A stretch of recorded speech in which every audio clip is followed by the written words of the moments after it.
L'histoire d'Ndaka, la guerrière des terres rouges. Dans les vastes savanes de l'Afrique de l'Est, là où les collines rencontrent les plaines et où le soleil se lève chaque jour en peignant le ciel de ses couleurs chaudes, vivait Ndaka, une femme au cœur audacieux et à la force redoutable.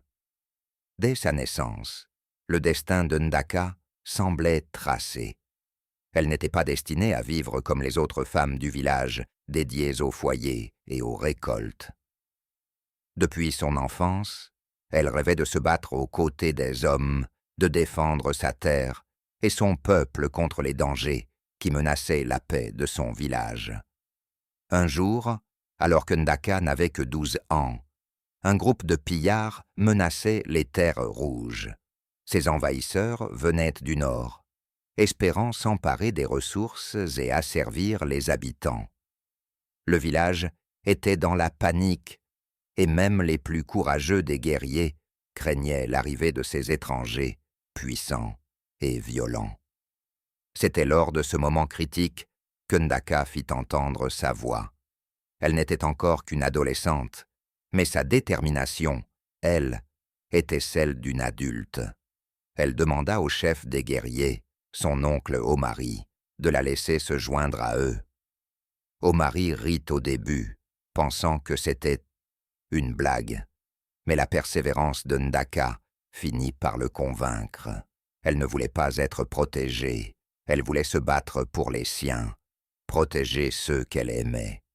Après avoir passé des épreuves pour prouver sa force et sa résilience, elle fut autorisée à porter une lance forgée par les anciens du village, marquée par des symboles de courage. Ndaka s'entraîna jour et nuit, ignorant la fatigue et les regards moqueurs de ceux qui ne croyaient pas en elle. Elle apprit à se fondre dans la brousse, à bouger silencieusement comme le léopard et à viser avec la précision de l'aigle.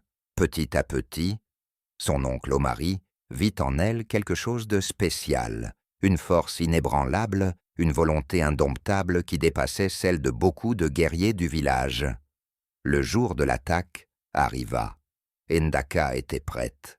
Les tambours résonnaient à travers la savane, prévenant tout le village de l'arrivée des ennemis. Les guerriers se rassemblèrent, prêts à défendre leur terre, et Ndaka était parmi eux, vêtu d'une tunique en cuir et armé de sa lance. Alors que les envahisseurs approchaient, Ndaka observa les collines et les mouvements des ennemis. Elle remarqua quelque chose que les autres n'avaient pas vu. Une faiblesse dans la formation des pillards, un flanc vulnérable.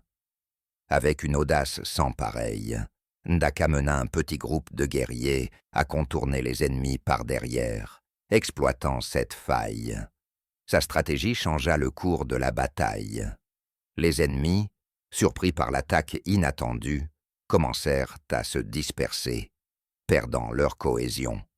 Ndaka se battait avec la fureur du lion, chaque coup de lance précis, chaque mouvement calculé. Son courage inspira les autres guerriers, qui redoublèrent d'efforts, renversant les envahisseurs un par un. Les chants de victoire retentirent à travers la savane lorsque le dernier des ennemis s'enfuit, laissant les terres approfondir le contexte familial de Ndaka. Elle a grandi en observant sa mère, une guérisseuse qui connaissait bien les plantes médicinales de la savane. Sa mère lui a enseigné les secrets de la nature, ce qui a aidé Ndaka à devenir non seulement une guerrière, mais aussi une protectrice de son peuple, connaissant les remèdes pour soigner les blessés après les batailles. Son lien avec les animaux, Ndaka avait un lien particulier avec la faune locale. Un jour, alors qu'elle s'entraînait seule, elle a sauvé un lionceau pris dans un piège. Le lionceau est devenu un compagnon loyal et a grandi à ses côtés, devenant un symbole de force et de loyauté. La présence du lion inspirait crainte et respect aux ennemis et admirait les habitants du village. Les entraînements des jeunes, pour former la jeunesse, Ndaka a créé une école de guerriers, mais plus que les compétences de combat, elle enseignait l'importance de la compassion et de la protection des plus vulnérables.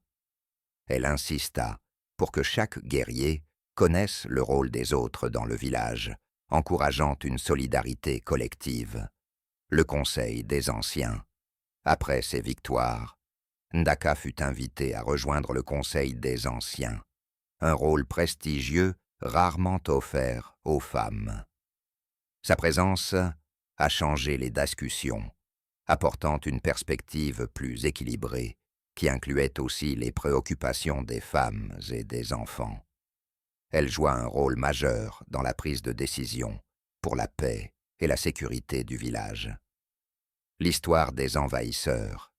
L'un des envahisseurs, impressionné par le courage de Ndaka, décida de déposer les armes et de rester parmi les habitants des Terres Rouges.